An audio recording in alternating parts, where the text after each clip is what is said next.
Oh, welcome back to another episode of Weird Movies. Today I'm going to be talking about Requiem for a Dream.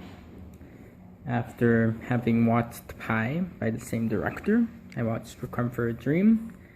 Requiem for a Dream, you should probably have heard of this movie. It's a very popular movie. It's on the International Movie Database 250 top movies of all time. So it's a really popular movie, and it is quite weird. It's not as weird as Pi, but it doesn't. Both Pi and Requiem for a Dream are masterpieces, in my opinion.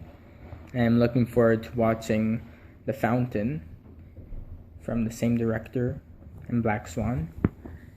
Anyways, as I was saying, Requiem for a Dream, it's considered one of the most disturbing and tragic, and some find it disturbing, some find it sad movies of all time. I found it to be more on the disturbing side. It wasn't the most disturbing movie I've ever watched. Irreversible by Gaspar Noé would probably take that. Actually, I'm not sure what the most disturbing movie I ever watched was. Anyways, the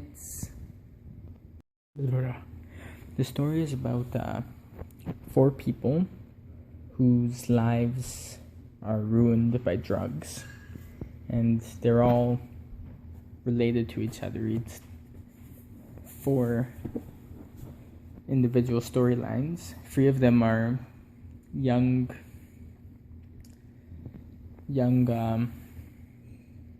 people who are trying to build their own drug empire, kinda selling while also buying and abusing the drugs.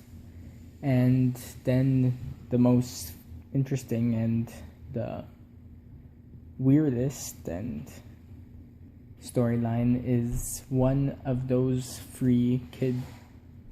not kids, they're adults, of his mother is an old woman who goes on diet pills, which I forget what's actually in them, that makes her start hallucinating, and she becomes addicted to them. And there's not that long, there's a dream sequence which is considered one of the most frightening scenes in the movie, where she wants to go on TV and is offered to be on a TV show. So she wants to lose weight by taking these diet pills. And she keeps on feeling as if she's not losing enough and that she needs to take more, and she gets addicted to them, obviously. And, well, long story short, all four of these stories end up, I believe it goes through 4 or maybe 3 seasons of a year. And by the last season, which I believe is winter, all four characters' lives are pretty much completely ruined. And the movie doesn't really... The movie doesn't really give any glimmer of hope that they would ever ascend back to who they were before they hit rock bottom. And even if they do recover, the movie pretty much gives you the feeling that they're never going to recover fully, and that the events in the movie are pretty much they ruined their own lives. So the movie, number one, it's great direction, great cinematography, great acting, especially by the lady who plays Sarah, the older woman. And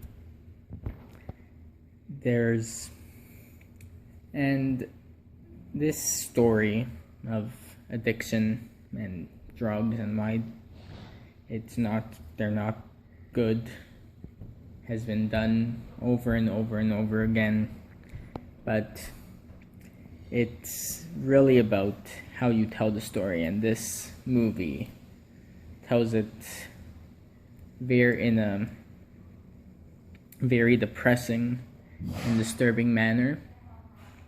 And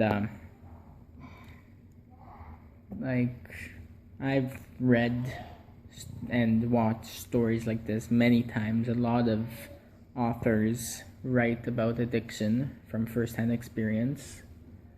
For instance, Naked Lunch is one.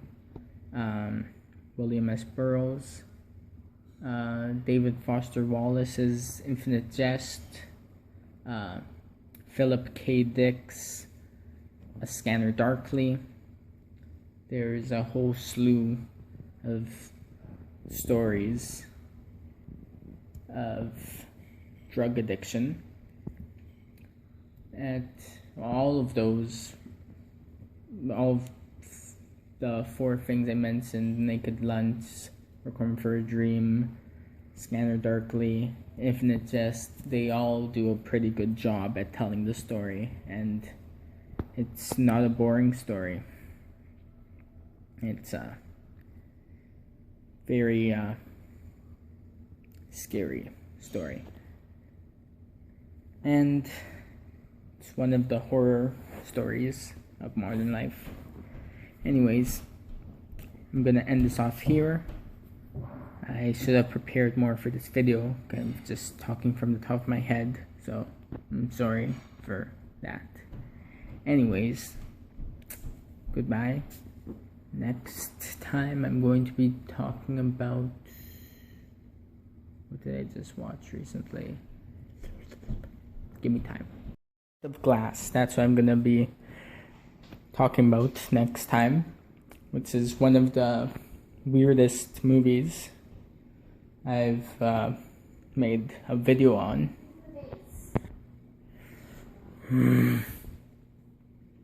Sorry, what was I saying?